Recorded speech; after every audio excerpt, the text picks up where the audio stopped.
Was poppin', was poppin', was poppin'. Welcome to Nikki and Moose. I'm Nikki. That's Moose. Sup, Moose? What up, y'all? And today we are going to be talking about a very creative, energy full of. I don't know if there's words to really explain him. My man has a chicken nugget body pillow. We'll get into that. None other than Travis Scott. Hey. How we feeling about this? Yeah, a very unique sound, man. Like learning about this guy's story and where he was, and then how just a few small adjustments came together for him. And next thing you know, he really started having his name mentioned in a lot of big circles that gave him the opportunities that have led him to where he is today. So yeah, it's cool to see someone who you wouldn't traditionally see take the path to success, but still made it nonetheless. So much respect to him for making it happen. Work with Kanye, Young Thug, T.I., like I said, a chicken nugget body pillow. Yeah. Let's just get into the intro. Two kids from Queens, cut from a different cloth. Now joining forces, helping you to elevate your personal brand. Yeah, I'm talking about Nikki and Moose, bringing you a never-before-seen perspective into the mindset, the mentality, the behaviors, the driving force, but more importantly, the stories behind the people and brands that you know and love the most.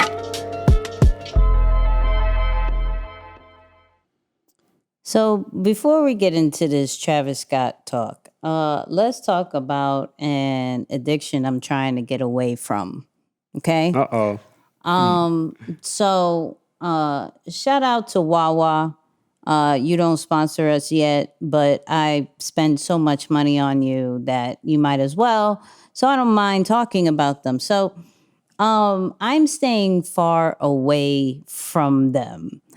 Ever since COVID, like I think I only had them once through COVID. I think when Virginia was like, hey, you're allowed to go outside again. Hey. And I went straight to Wawa, scared all get up. I ordered it from the phone, but then I never went back. Right.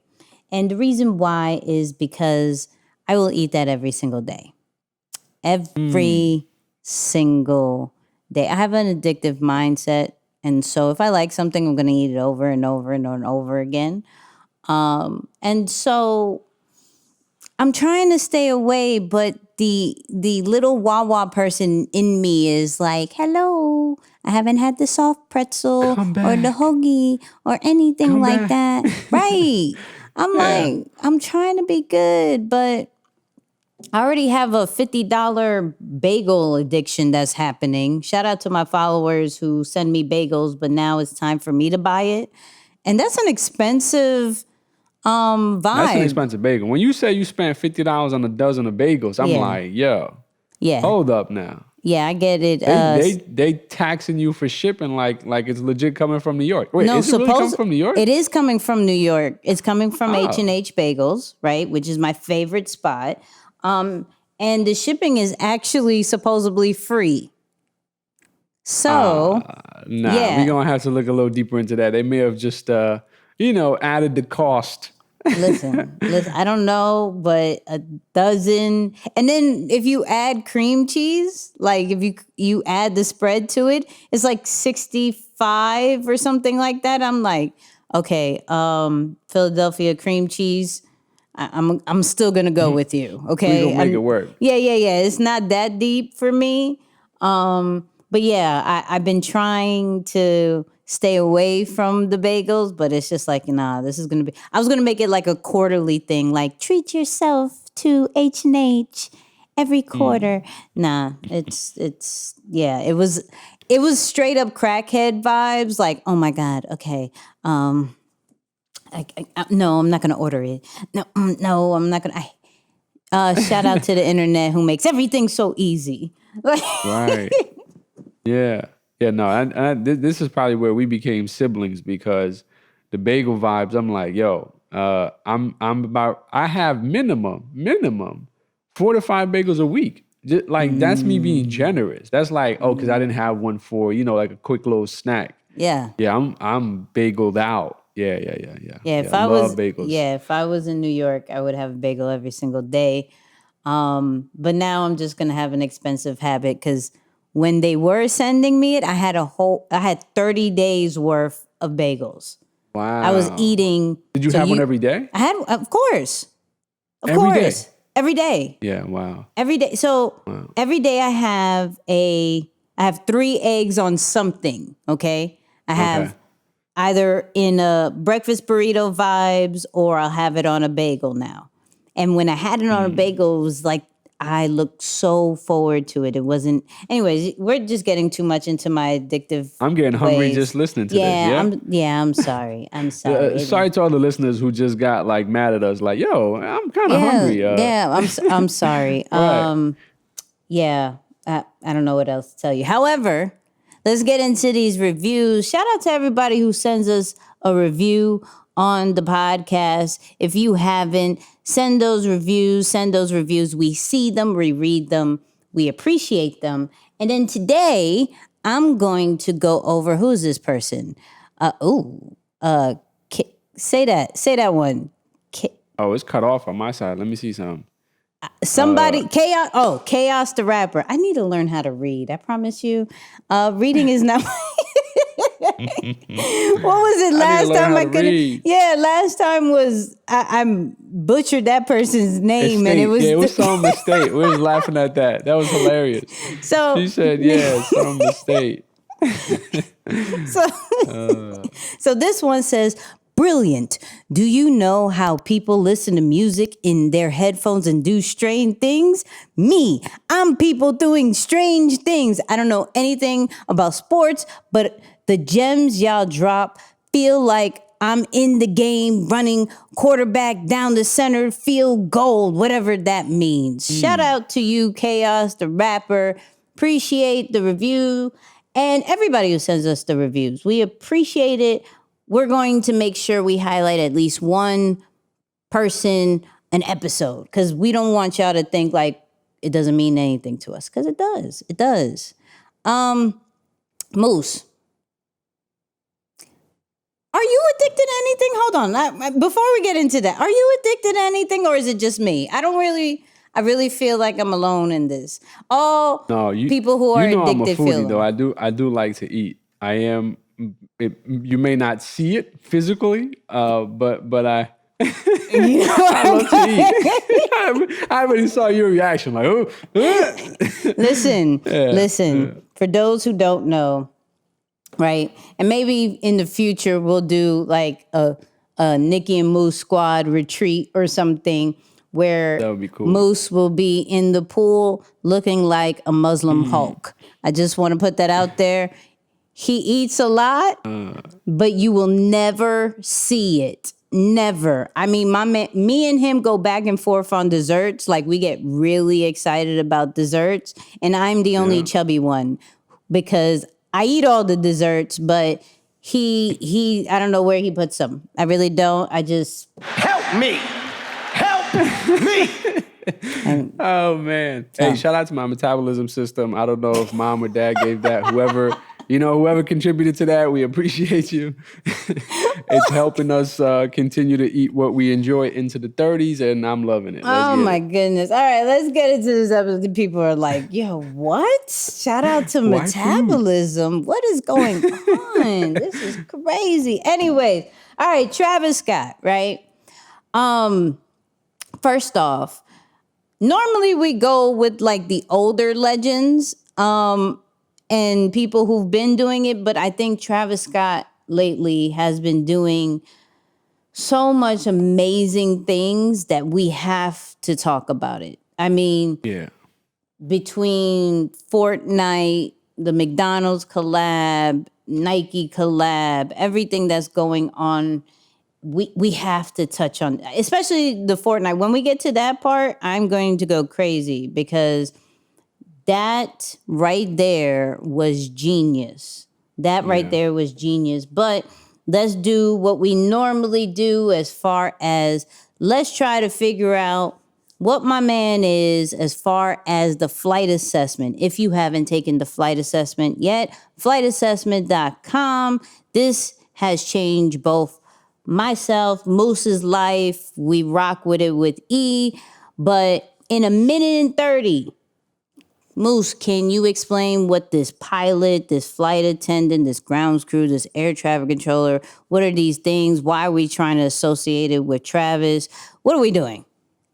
Absolutely. So the whole idea behind it, man, is to give you an opportunity to see what are some of the traits that you might share in common with some of these greats, artists, entrepreneurs that you look up to, and see what are some maybe of their strategies or ideas that you can follow or implement into your own brand and business and see similar returns, maybe not on a similar magnitude in terms of numbers right away, but still just based off of your talents and who you match with, that can be someone that you follow more closely. So it's based off of the 4 dominant personality types that we know exist in the world. We use the airport theme or the flight theme to really bring it together. And first we look at the pilot, right? And when you observe a pilot in their natural habitat, typically as soon as they get on the plane, they go straight into the cockpit and they're focused on getting the plane from where it is to its final destination. So when we look at people who have pilot dominant personality types, they are the A-type people in the room who are extremely driven.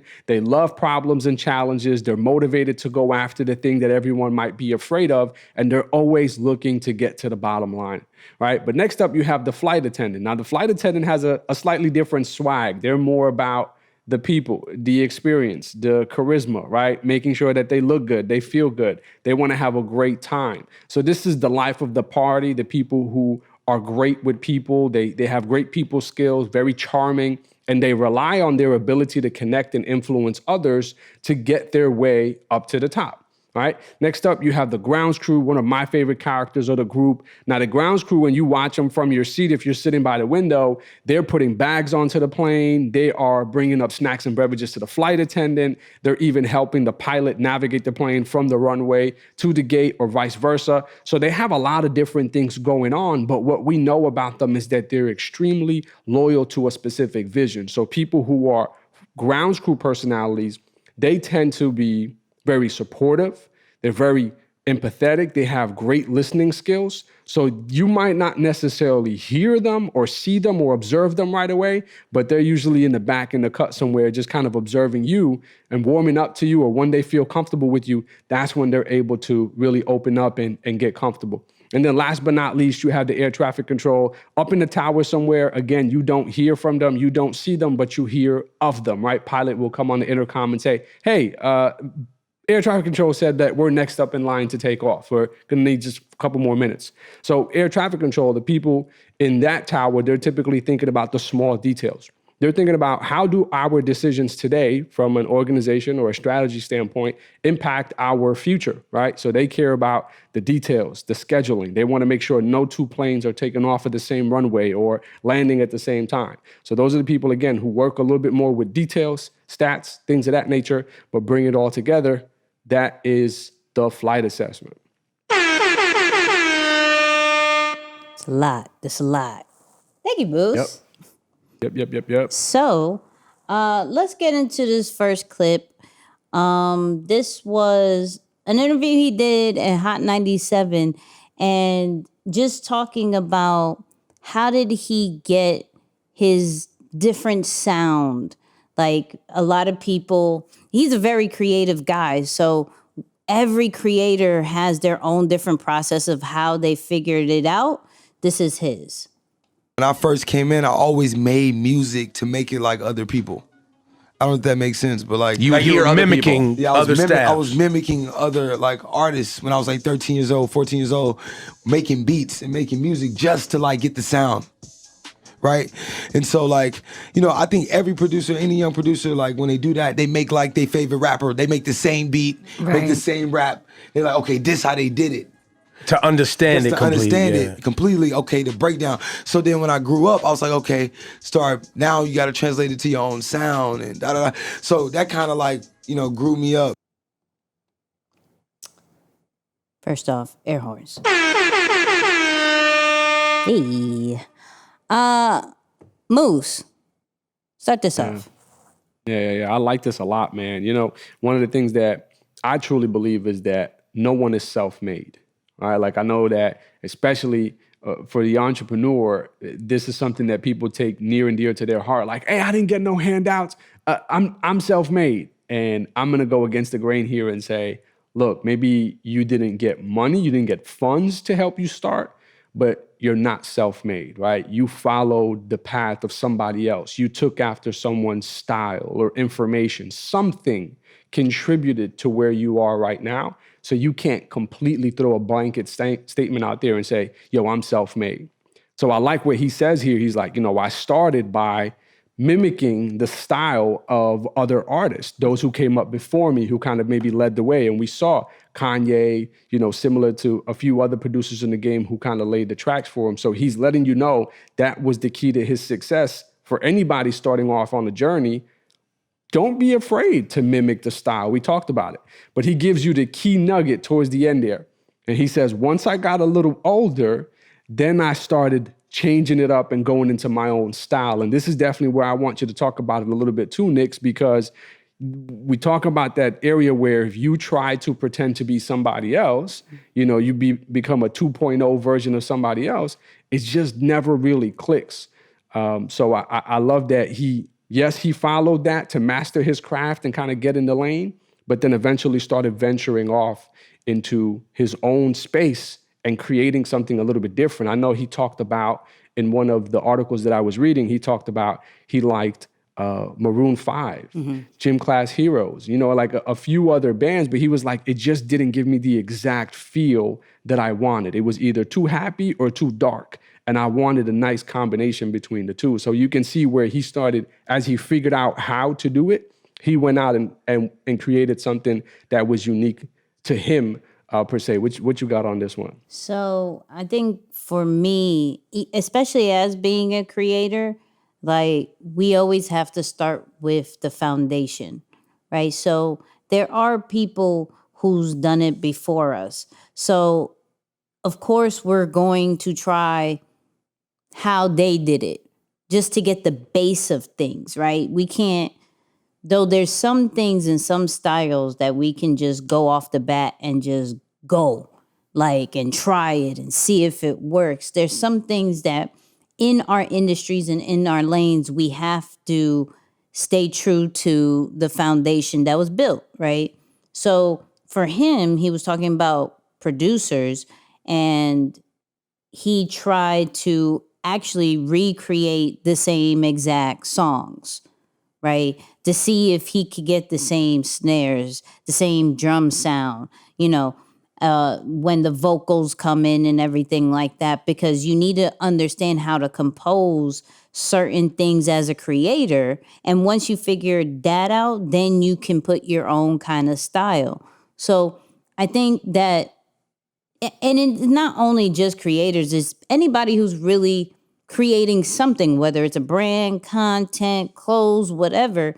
Have you perfected the foundation first, right? And then have you tried to create your own lane now that you know the foundation? So I love that he even admitted, like, yeah, I copied. I straight up took their songs and I tried to do it myself. Word by word, beat by beat, I tried to do it.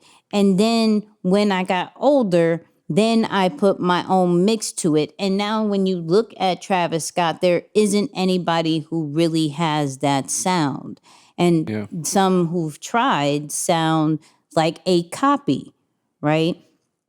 And in the beginning, he probably sounded like a copy. I think there was, I forgot the name of it, but the one that he got discovered with the video that caught the attention of Kanye and T.I., I looked at it and it was almost a straight copy of Kanye, right? Wow. It sounded like him, the video, the visuals, which would explain why they are as close as they are, because the two of them, the way they treat their videos, the way they treat their beats and music and everything like that, it has similar vibes. But you can see as Travis Scott matured, he became his own genre, it almost seems like, and we're going to get into that clip where he speaks on that, but it does take you to understand the foundation. It does take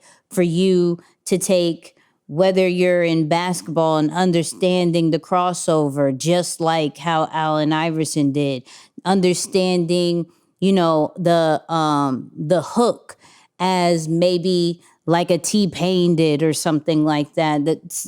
The people who are known for what they do, you may want to try to, even behind the scenes, not necessarily out front. Like, he never said, I copied and I put it out to the world, right?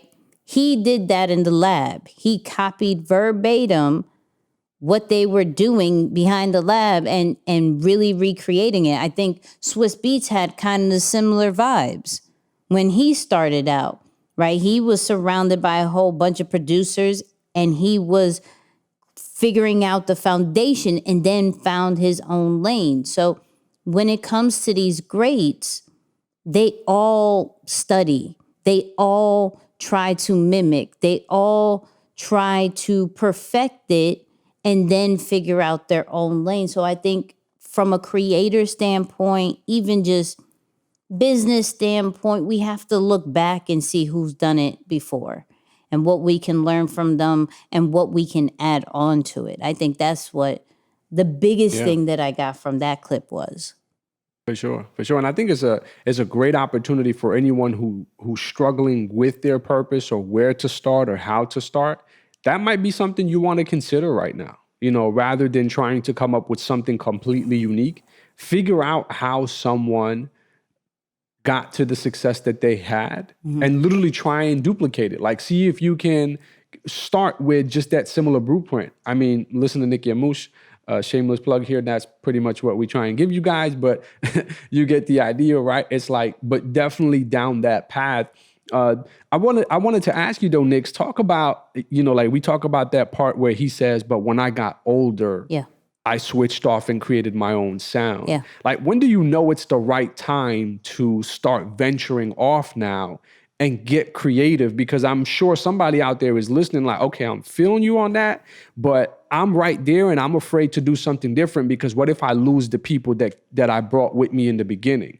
Maybe that's a thought. Or I want to do it, but I'm just not sure which direction because I don't want to feel like I'm just hopping on the bandwagon. Like, how do you know what's the right time? How do you do it? When you're ready to get to the next level. I don't know if that was the answer that some people wanted, but I mean, you're always going to reach a ceiling copying somebody, right? You're never going to be number one. You're maybe going to be number two at most, but you're never going to be number one. Now, some people feel great kind of reaching top 10, that's cool. But when you create your own style, there ain't no competition. For me, I don't even like competition to the fact of in a crowded area. Like, I'd rather create my own style so I stand out, right? And when it comes to these legends, I feel like they done the same thing. And not calling Travis, well, no, I could say he is a legend in his own lane for the genre of music that he's made, absolutely. Him and Young Thug are in their own kind of wave over there, right? When it comes to the younger generation. And it's, oh my God, I sound so old. I hate that. I'm never saying that again because I'm not old. That's trash. But anyways, but the younger generation. Like, really, I listen to Travis Scott. What am I talking about? But the only reason I say that is because the clip comes from Hot 97, which is Ebro, right? And Ebro always is like, yo, you chill with Young Thug. I don't understand anything he's saying. It's not that's not cool. And like, Ebro always takes a longer time. No offense, Ebro. Love you to death. Been listening to you for years, but it always takes him a minute. And I think he's gotten better with it, but it always takes him a minute to catch on because his generation was so used to the Biggies and the Tupacs and, you know, just the lyrical breakdown of what we know as New York hip hop. And so hearing anything different, he's like, I don't get it. I don't understand it yet, right? But that's what happens when you create new styles. People are not going to understand it right away. And going right back to it, because I'm circling back, right? Going right back to it, you can't worry about your existing audience because they're there because you mimic something, but you will never understand your true identity if you stay in that lane. There's a whole other audience and there's whole other people that are waiting for what you do when you step into that. But if you stay right there in the pocket that everybody is done and the situation that everybody is used to, you're going to reach that barrier. You're going to reach where you cannot grow anymore because now you're waiting for the person who originated that to grow so you can copy instead of you creating it and you growing on your own. So you're honestly depending on a person or an industry for your growth instead of your own. Yeah, that's real. That's real. I like that. I like that. I put it in our draft. I'm gonna tweet that out. Nikki said, "You're always gonna hit a ceiling when you're copying someone else." I'm like, yo, that's a bar right there. That needs some parallels. I'm just saying. Hey. I'm just saying. But let's get into his next one because this also talks about his style and how he feels he fits, whether he is a rock star or a hip hop artist. I wouldn't even put myself in neither category. They both have stereotypes, right? And I'm just like I'm a person that go against all types of stereotypes. And I feel like I just create music for living. That's it. I don't make it for like, it's not a specific color, race, sex, gender. It's just for like a lifestyle. Sure. You know, now whether you deem it as rock star, hip hop, it's up to you. But to me, it's just like music. So, first off, let me do my usual. I gotta make sure people are up, you know what I mean? So, Right. That clip came from Show Studio. And what I love about it, because we can't put a label on Travis.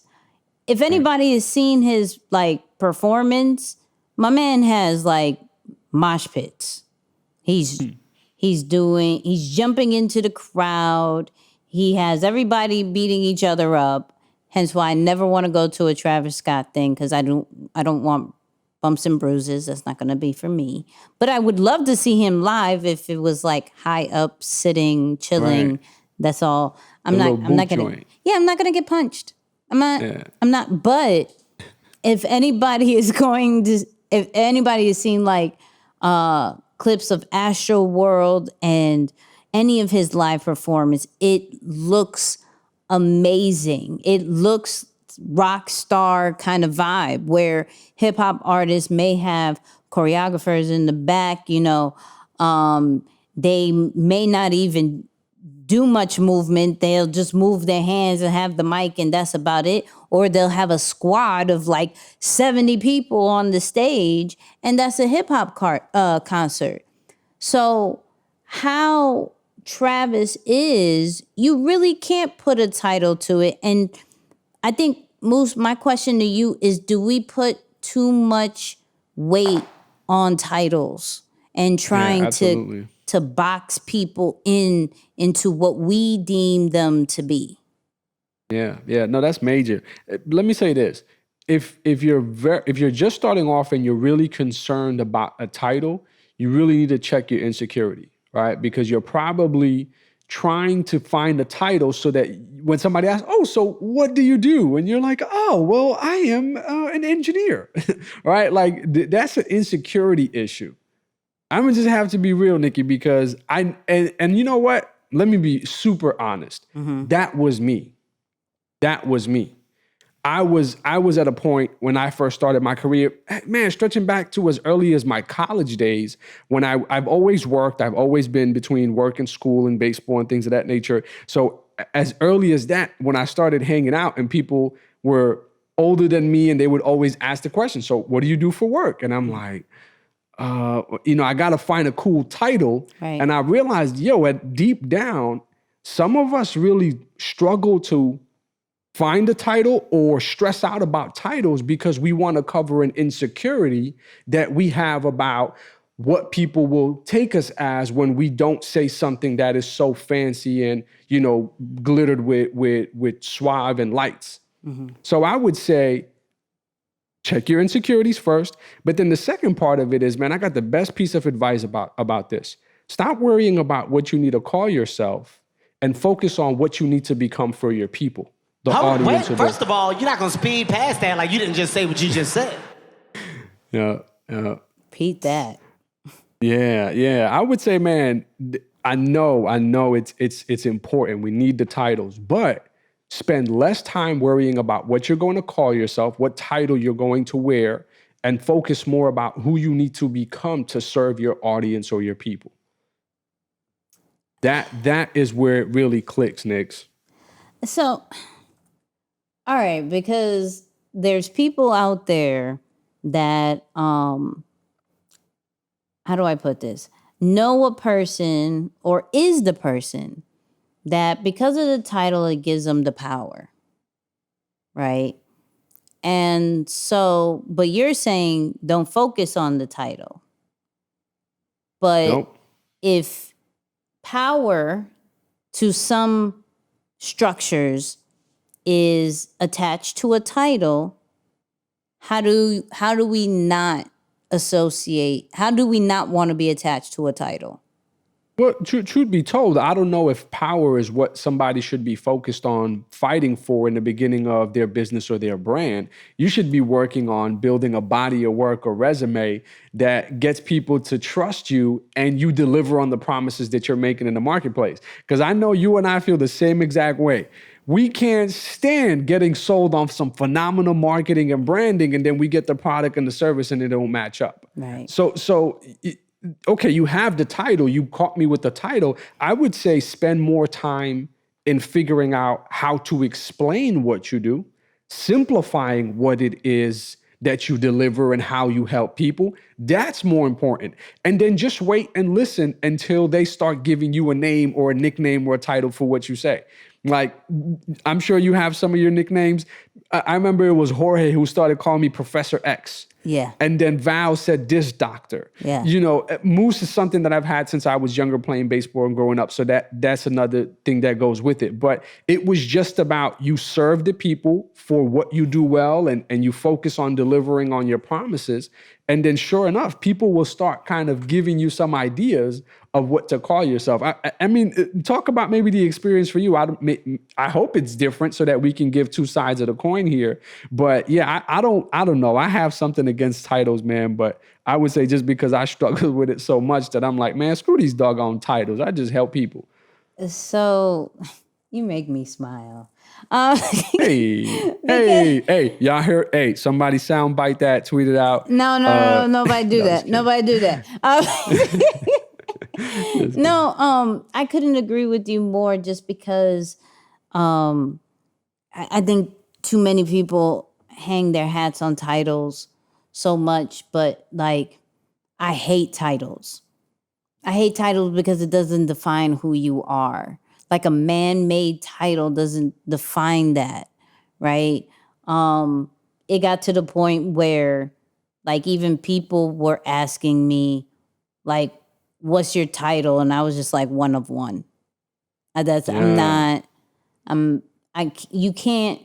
can't box me in, and maybe that's the pilot in me. You can't box me into a title. It is crazy because even with, I can say this, even with ETA, right? I can say this. Because sometimes I gotta calm myself down, but they put like business development strategist, and because they didn't know what else to call me, right? And I was like, I don't do none of that. That doesn't even sound like me. Now, when you read into the description, maybe, but like that doesn't even sound cool. That doesn't even sound like nothing that I do. And it's weird. Right. And like everything from creating content, the online branding to the strategy to so many things from launching and all that stuff, you can't necessarily put it into a box and be like, this is who you are. I'm Nikki. That's it.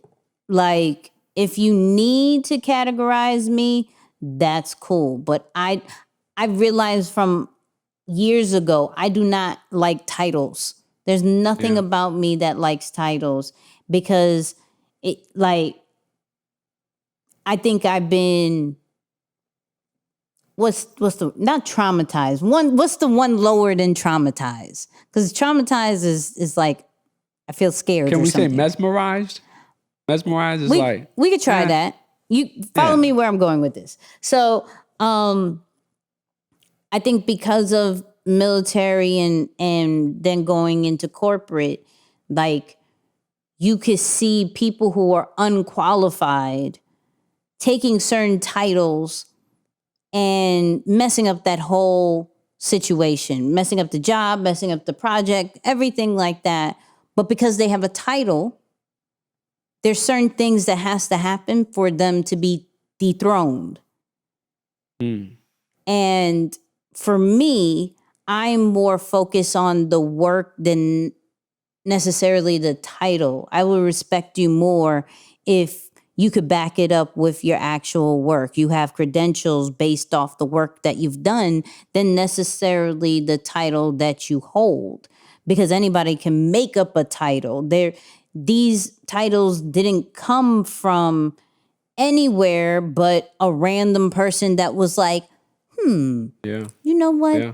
Let's call this person the senior vice president digital content creator phenomenon. What? Wow. Where did you come from? Where did that sounds Right. amazing, but what is that? What in the world is that? And then they come up with this template of a description and keep it moving. So for me, I don't care for titles. It doesn't define me. My work defines me, and that's what I hang my hat on.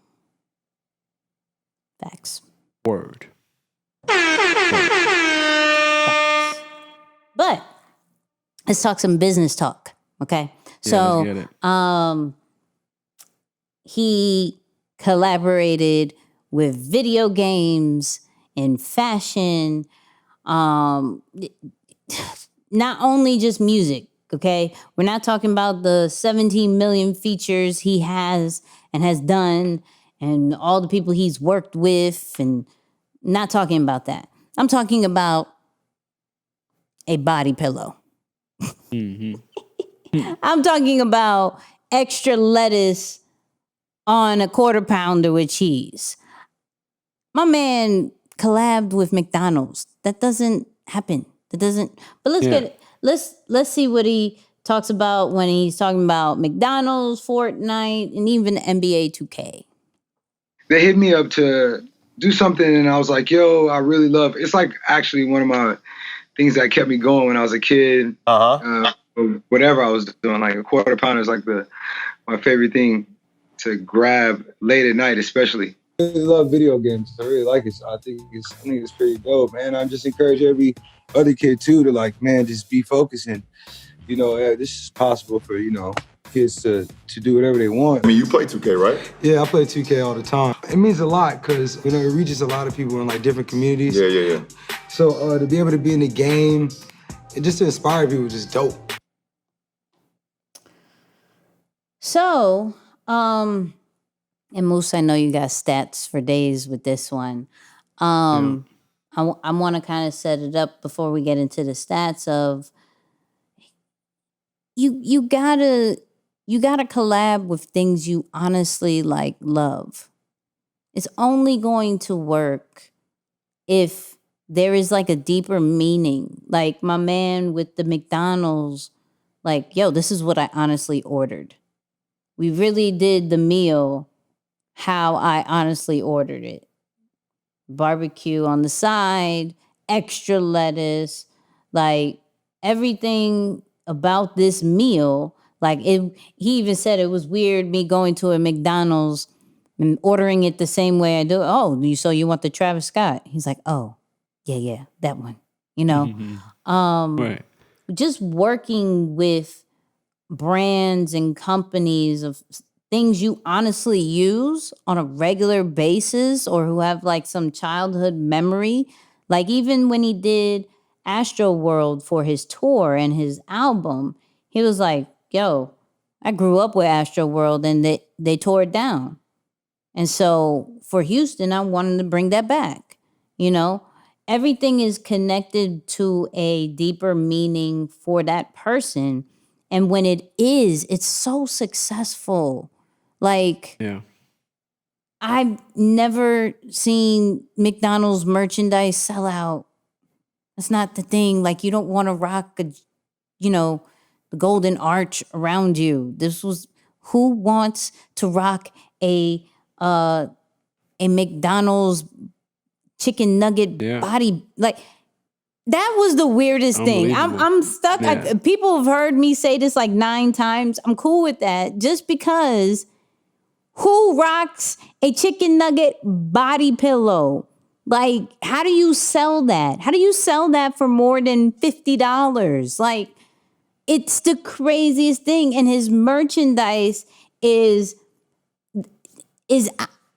unmatched. The shirts is almost like Supreme prices. Yeah. Like hoodies are like $200. I'm gonna give you go with the stats, and then we're gonna talk about kind of like the resale value that this man is worth, because that's when you know you're good. When your merchandise has a resale value of 2-3 times more than the actual thing is crazy. Crazy. Yeah, that's major. That's major. The thing that stood out, man, was this was the first celebrity that McDonald's collaborated with since Michael Jordan. Like that's got to be something like, yo, what? You have waited since 1992.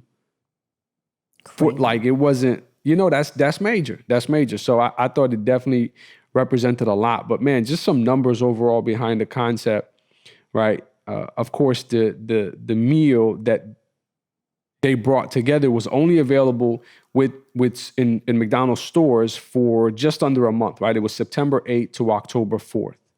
Now, you can't really calculate specific numbers in terms of how the collaboration impacted each of them, but here's what I did. I looked at McDonald's stock price prior to September 8th and then after October 4th. And check this out, Nikki. Their stock price went up by 6% during that time period. Wait, first of all, you're not going to speed past that like you didn't just say what you just said.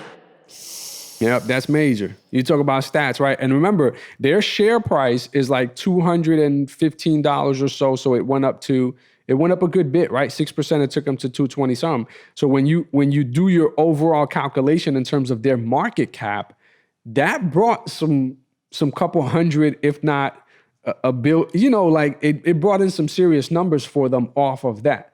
So definitely the advantage, and I'm sure you can speak to this a little bit more from a merch standpoint, is he funnels all the traffic back to his website. Yes. When we started doing our research, when I put in Travis Scott into Google, the very first thing that came up, and I must admit, that has not been the case for a lot of the artists and business people that we have covered so far. The very first thing to come up on Google was his website, not his Wikipedia page or any other YouTube video or this or that. It was his website. So it shows that he's very strategic in pushing a lot of that traffic through everything that he does back to his website. And I'm sure that's something that he goes to the negotiation table with, in knowing that, okay, here's what we can collaborate on. I'm sure I can help your company, your business, or your brand with such numbers through the storyline. But more importantly, here's my part of the benefit that I'm not willing to wager on. And it's that merch side coming directly from his website and exposing the traffic through there. So I thought that was pretty brilliant as well. Yeah, his merchandise is crazy, and like I said, the resale value not only for the merch, but as well as the sneakers. Like if you could go on StockX right now, right? And I'll see if I could put it up. So for my viewers on YouTube, you should see it. But his Jordan 4s, the blue ones, like $4,000. A hoodie right now, we're looking at like $191. What else? We have face mask, $39, socks, $69, like $400 for a Travis Scott Astro World logo hoodie. $400. Like, yeah. Insane. Insane. And these are, everybody who is in the merch game knows that it don't take that much to create merch.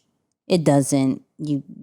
A shirt and a hoodie, the most can run you about $12 to make, the most on a high end, $20, whatever. But we're looking at insane prices of resale value, which instantly brings hype beast. Once you have resale value, it doesn't matter what you put out.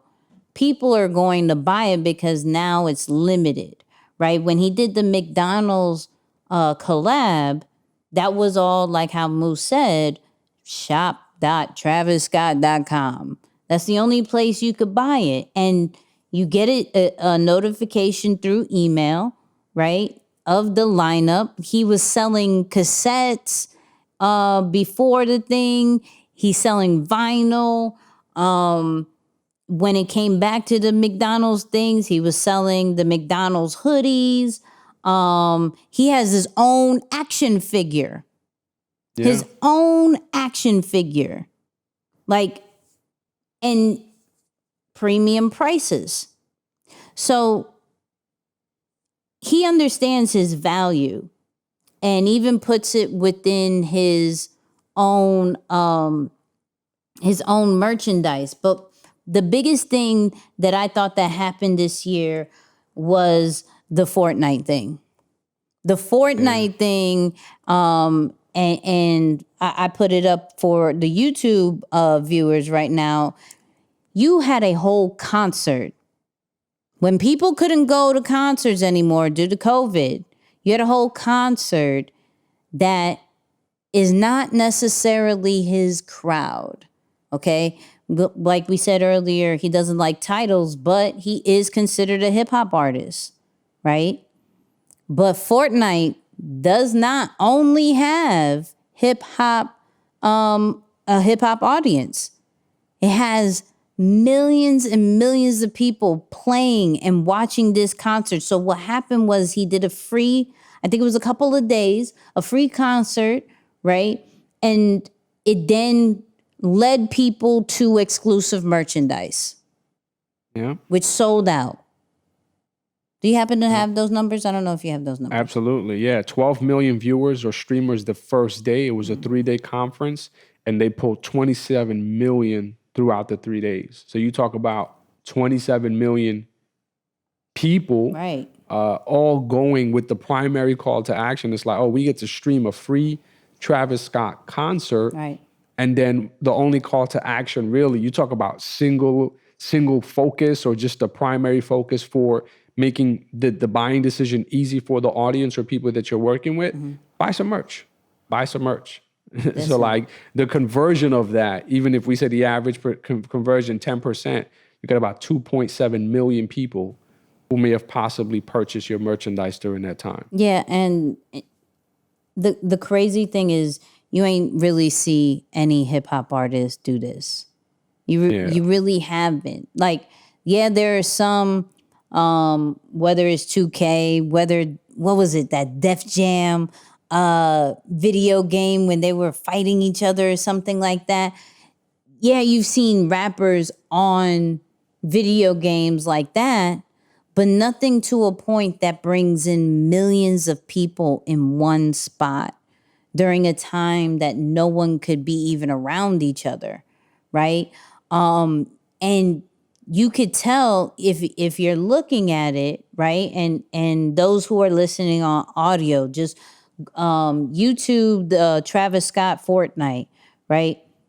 His whole theme between the Astro World is in the background. His sneakers, he's wearing them.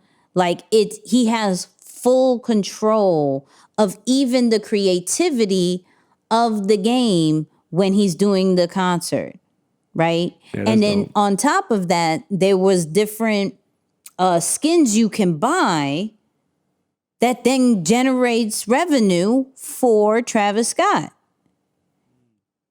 There's so many different ways that you could look at this. Overall, getting millions of views of millions of people on the video game at the same time not only brings disgusting amount of brand awareness, and then you have traffic to get the different features of the game.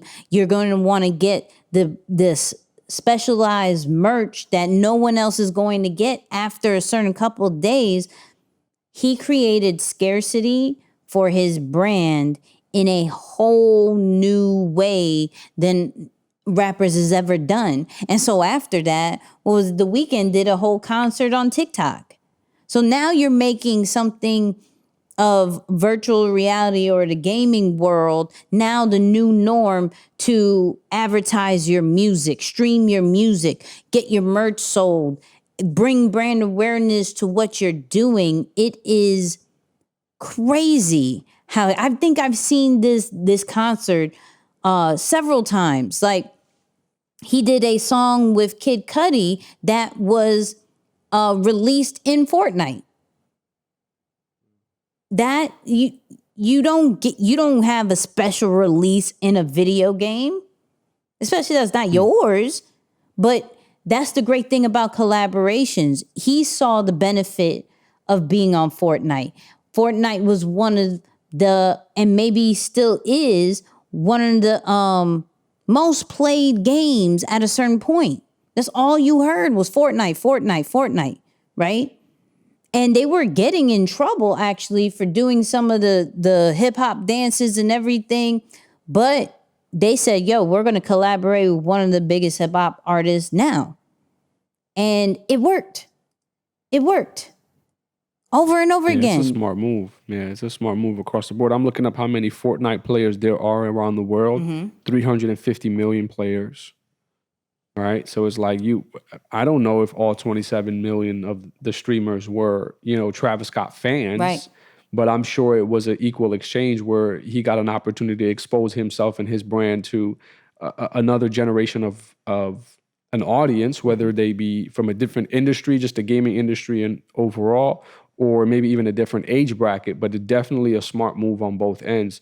The part that I wanted to add too, and I think it's important for us to talk about this because I don't think people ever make the connection as to why we say only collaborate with brands that you genuinely enjoy the product or the service or you rock with them. It's really because of the storyline. All right. Like when you think of brand collaboration, one of the most important things that happens outside of, yes, the visuals and the sales and all of that is important. Don't get me wrong. But more importantly, there's a storyline that's told that makes it attractive and appealing. Right. So storytelling is not an easy concept overall, especially if you have to come up with the creative from A through Z. But if there was a natural connection that your business or your brand has with another complementing product or service growing up especially, and you take that into the creative process, all you're telling is your story. And no matter if you mess up the script, no matter what you do, because it's your story right? You can still say it in a way that comes off authentic, that comes off real, that people can connect with it. And then all the other factors will play in afterward in terms of course, your influence and maybe the relationship that you have with your audience already. But yeah, I just wanted to highlight that part as well, because I feel like the storytelling piece of it, like him just saying like, man, late at night, I used to go, McDonald's, get the extra lettuce on a quarter pound. Like that story is just so organic that you're like, yo, that's real. I like that. I would go to McDonald's, or maybe I went to McDonald's and used to get something similar, whatever it is. Mm-hmm. So yeah, I think that the storyline of it is another reason why people, need to take that into consideration, because it doesn't come off the same way when you don't have that there. Right. And going a little back to the Fortnite thing, what concert are you going to have millions of people in one spot? No stadium holds millions of people. Let's just say that. Nope. Nope. Not at all. Not at all. And you didn't have to worry about security. You didn't have to worry about no health issues. Nothing like that. Parking. Nothing. Yeah. You didn't have to and worry. The execution was flawless, because if you think of the timing, like shutdown in the US happened, let's say mid-March. Yep. The concert took off April 20. I just had it up. April 23rd, I believe. Mm-hmm. So like you talk about April 23rd to the 25th with the exact dates. So like you talk about 30 days, 4 or 5 weeks to pull the execution of that. Mm-hmm. That's still pretty flawless, man. It's like that execution is bar none, I think. Listen, and even with 2K, something that he's admitted playing countless of times, they have him as a player, right? Has his sneakers in there as well. The great thing about it, when these personal brands are working with top brands, they're keeping their identity. They're keeping what people know. You see the Cactus Jack logo everywhere. His music is in there, so streams are still coming in. Everything that is identified for him as an artist is still being represented, not only with the McDonald's situation, not only with Fortnite and NBA 2K, but every single brand collaboration he's doing and is going to do is going to have his own style with it. And the biggest thing is not compromising your style, your swag, your merchandise just for the looks. Yeah. That's the biggest thing that I love about Travis, because he has a unique sound and look. And when you're working with a Nike, you would expect some of that to get dumbed down. When you're working with Fortnite, you would expect that to get dumbed down, and it was actually amplified a lot more. And he enjoyed it. It's not just about the money. He totally enjoyed it. But I think we were on this for a little bit, but I just wanted to make sure that people got that. Move, though. Like, not only is he just an artist, but the entrepreneurship moves that he's making is something that he enjoys. And we have to start looking at some of the moves that we're making, and are we making it with enjoyment and making a bag at the same time? Yeah, that's good. It's so important. Like, you could be miserable because you got exposure. You could be miserable making a whole guap of money. But he is enjoying every second of it. And that's kind of the goal. That's a point of success. Yeah. That people should aim for. Yeah, I agree. Yeah, happiness has to be a part of the equation, at some point in the game. I understand maybe in the beginning you probably have to sacrifice a little bit more. Mm-hmm. But man, at some point you want happiness to be as part of your equation, so you can be like, okay, yep, this is worth the sacrifice. This is worth the late nights and the early morning. So yeah, to your point, I think he's definitely doing it right now. Facts. So for this last clip, y'all know I try to find like a deep saying and everything like that. However, Travis has a creative way of saying, I'm not going to say deep, but the way we're about to break this down, it may be deep. I don't know. Moose may feel inspired. I'm always hoping the last one, he's like, that's good, Nikki. That's good. If I can do it, I'm pretty sure it's like 1,000 more like people who can do it. They just don't know it yet. Then it's like another like 100 people who do know it, but they just haven't perfected their craft. And then it's 10 people who perfected their craft, know it, just don't have an outlet. You know what I mean? So we just got to do more of a better job and to make it easier. So let me set it up. So a typical saying, I feel like, but what I wanted to highlight is how he broke it down, right? How it was more like, okay, so some of y'all don't know what y'all doing. Like y'all haven't really put in the time, right? And then some of y'all put in the time, but don't have the exposure, right? Don't have the tools and the resources and everything like that, right? And he sees it as like, yo, that's our part now.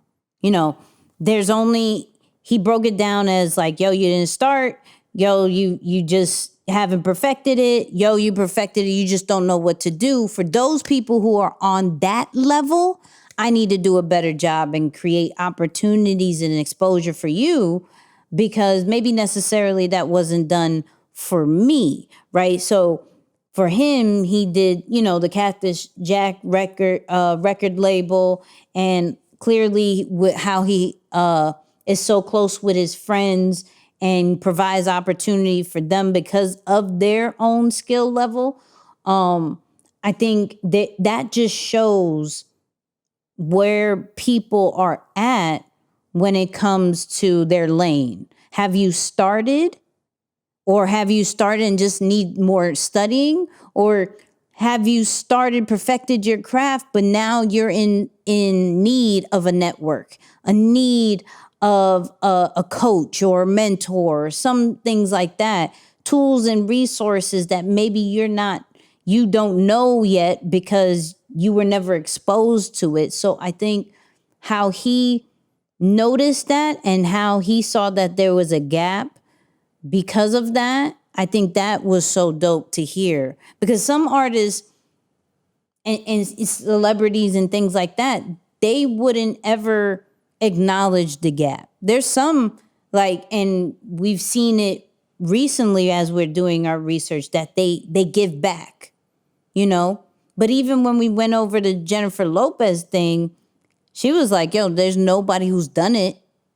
Like, I try to help the artists, who are coming up now, because I've hit heights that no one else has. Yeah. So if I've hit heights that no one else has, I have to help those who are getting up in the ranks. I have to, because there's no one who helped me. And the system of duplication is another way of success. You could keep it all, but if you're not passing that down, that's kind of selfish. It's kind of selfish, and it puts more work on you and puts more burden on you. Some people don't duplicate themselves. Why is that? I'm gonna go back to the insecurity thing, man. I think when you're Moose is saying everybody's insecure. No, I'm not saying everybody's insecure, but I think we all struggle with it to some degree and at some point, and some of us struggle with it differently, right? Mm. Some of it is because it's really self-inflicted. Some of it is just a concern that everyone's out to come after our spot, or that everyone's a threat to our position or our current success. So if I help you get to a level of success that I have, what if you were to knock me off of my throne? So and again, I know that may sound crazy and maybe no one is willing to admit it, but we know there's some people out there who have that mentality. Yeah. Like it's gotta be lonely at the top. And that's just not true, at least not in today's world, or especially when you're helping people to thrive in the areas that they're gifted in, right? So there isn't really any competition. And I see it that way, but I love the shift that some of the younger generation, like Travis Scott, I think is 27, 28. So to see him making these adjustments at a relatively young age, you know, it's showing that the longevity of his career is going to be pretty healthy, where there are people being positioned in opportunities that they can to grow and have their type of success. So I like that. The other area that I looked at it through was kind of the law of average. You know, like you talk a lot about how more people are always saying, yo, everyone is doing this. Yeah, everyone's doing it, but they haven't perfected it, right? So like, even if everyone is out doing the same thing that you're doing, there's probably 1,000 of them. Right. But how many people are actually masters at it, masters of the craft? Well, there's only 10 of the 1,000. Right. And even from the 10, they're not on a major platform where they're known worldwide, globally, nationally, however it is that you look at it. So I looked at it from the law of averages too. Like, man, if you're looking into an industry and you feel like it's saturated, maybe the question you need to ask yourself is, has everyone mastered that lane, that particular spotlight that I'm going after? Or is it just saturated for the sake of saturation?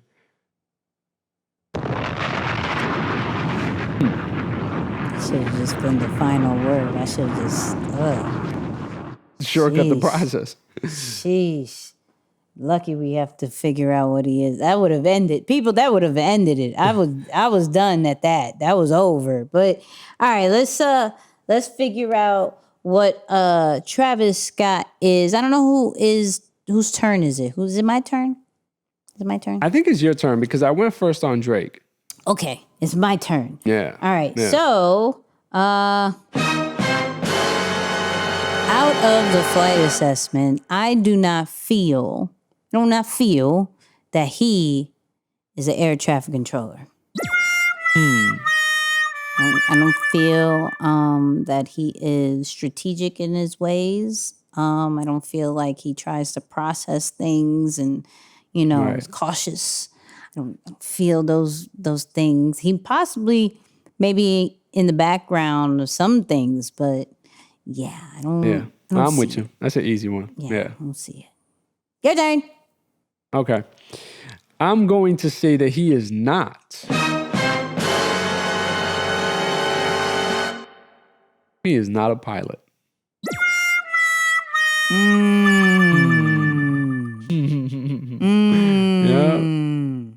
Yeah. Yeah. I know exactly what you're thinking. Okay, so I feel like the past 2 episodes we've been with like 3 kind of could be debatable, and I think we're back here with that just because there's a lot of things that hit with the pilot, right? But I do agree with you that there's 2 that are a bit stronger. I will say he's higher, maybe like a 60 in I can see a that. pilot, like 60, Yeah, because the 70. business moves are being made. Yes, Yeah. that major ways, right? And the whole not feeling limited, not like routine as well kind of thing. Like it's a pilot and flight attendant vibes for sure. But I can't even be mad at it. I can't be mad. Yeah. I can't. Yeah, I just looked at those 2. Actually, the only reason I almost wanted to keep the pilot a little bit more is because of his recent moves of not necessarily being in the public so much. I feel like there's a lot of moves being done in the background that when it comes out, it's major, right? And that could be grounds crew to an extent, but I feel like those certain moves and how it's executed and how even he had a situation with like a cameraman years ago and how it got him in such a rage because it messed up his creative flow, right? I felt like the rage part was a pilot move than necessarily a feelings of, oh my God, my creativity is messed up. This is horrible. And more in his feelings, he was like, yo, I'm throw this camera out kind of thing. So but I still agree. It's high though. It's high. Yeah, yeah. Man, okay, so all right. I'm going to say he is way too creative to be a grounds crew. He does have high grounds crew, but I really say he is a flight attendant. I would say that. What do you say? Yeah, I could see it. I was leaning honestly towards the grounds crew just because of Really? like, yeah, and I'll tell you why. It's the super chill vibe. Now again, we're gonna leave his concerts out of this for a moment because I know you said it's straight mosh pits and and people getting thrown all over into the place. Right. But more so through the free flow. Okay, not laid back, but more so free flowing is the word that I want to say. Like his creative process seems more so free flowing and looking for ways to create what's not been done without really forcing it. So he's not trying to put pressure on himself to fit a certain box or like maybe wear a certain hat as it becomes to a rock star or artist or rapper, right? Like he's just kind of free flowing with it. He's like, man, I just want to do like lifestyle music. I just look at it as life. And I'm like, okay, I see some grounds crew in the free flow vibe, like just peacemaker of the world kind of thing. But is that a free flowing or just doesn't want to be boxed in because they don't like limitations? I see what you're doing there. I see what you're doing Just there. asking. I mean, Yeah, I can see it. That makes sense. Because he said, yo, each one has stereotypes. I don't fit the box. Like I don't fit either or. I am me. I think it's just music, right? Yeah. And I create music. And the I can agree with that he is one or the other. So either way it went, I don't mind. Creatives actually have a grounds crew or air traffic control vibe because of what they do behind the scenes and their creative thought process. So I can understand the grounds crew, especially since majority of my team is grounds crew. But how he created a whole genre, how his performances are, how big the collaborations are. These are not small little bits here and there, like some strategic partnering, like other people we've gone over where we're like, yo, we didn't even know they had this business. We didn't even know they had this investment. He's very loud with what he puts his time to. So either way, I can understand. Yeah, definitely top two though. Like I would say these two are definitely up there. And of course the pilot, if not him, then there's definitely someone driving some of these deals. But yeah, I definitely can see it rocking. But hey, Trav, man, anytime you are wondering like, man, I wonder what I am. Just hit us up, man. We'll be more than happy to give you a flight assessment. You know what I'm saying? Check out the the exact scores. Facts. And if you haven't taken the flight assessment yet and you wanted to figure out what you are and which of these celebrities and influencers you kind of connect with, go to flightassessment.com, figure that out, get coached by one of our great extreme execution coaches. Hey. Real quick before we go, real quick.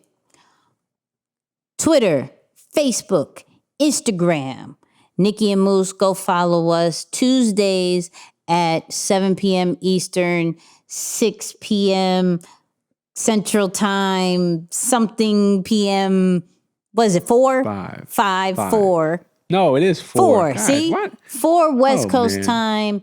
Facebook.com/Nikki and Moose. Go there, watch our live show. We have something coming up soon on the next podcast to announce as far as the Nikki and Moose squad. We're creating a community. It's going to be a whole vibe. I'm excited about that. And leave reviews. Tell us what you thought about this Travis Scott episode. Let us know the highs, the lows. What did you learn? What was the biggest lesson? What was the greatest quote that Moose said? Because he dropped like 9 different bars and everything like that. Let us know, right? But final words, Moose. What you got? Yeah, I'm gonna go back to that rock star rapper thing, man. I'm just gonna say, separate who you are from what you do. All right, separate who you are from what you do. I know we talked about titles quite a bit, but that one I know is gonna free some people. So there's a difference between really what you do for a living and who you are. And what you do for your work is not who you are as a person. So I'm gonna say, separate who you are from what you do. Oh, I don't know why we got to this view, but I'm ending it.